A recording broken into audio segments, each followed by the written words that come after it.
দাদা 19 দিন পর আবার সন্দেশখালীতে ইডি শেখ শাহজাহানের বাড়িতে।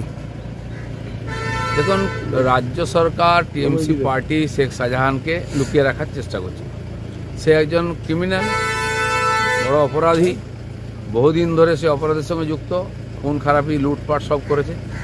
তো সেই অপরাধের তথ্য এসে গেছে সব। এবার ইডি চাইছে তাকে পুরোপুরি ধরতে, সে যেন পুরো শক্তি লাগিয়েছে। দাদা বীরভূমে সভায় মমতা, অনুব্রত মণ্ডল গুরুত্ব বজায় থাকবে বললেন তৃণমূল সভায়। মমতা ব্যানার্জি যদি অনুব্রত বা পার্থব্রত লোকদের বাদ দিতে থাকেন তো পার্টিটাই তো উঠে যাবে। সেখানে ঠক মাসতে গা উজাড় হয়ে যাবে। সমস্ত দুর্নীতিগ্রস্ত, সমস্ত চোর ছেঁচড় তারাই এখন টিএমসিতে আছে, আর কোনো ভদ্রলোক নাই। যারা ছিল পুরনো তারাও সরে গেছে, বসে গেছে। সেখানে তাদেরকে না রাখলে পার্টি চলবে না। ইলেকশন তারাই করায়, পয়সা তুলে তারাই দেয়। আজকে পশ্চিমবাংলায় যে এত বেশি দুর্নীতি, এত বেশি হিংসা, এই লোকগুলোই করে, আর তাদেরকে তারা পার্টির নেতা বানিয়েছে। বীরভূম সভায় অভিষেক বন্দ্যোপাধ্যায় যায়নি, সে কোথায় যাবে আমি কি করে বলবো। ঠিক আছে।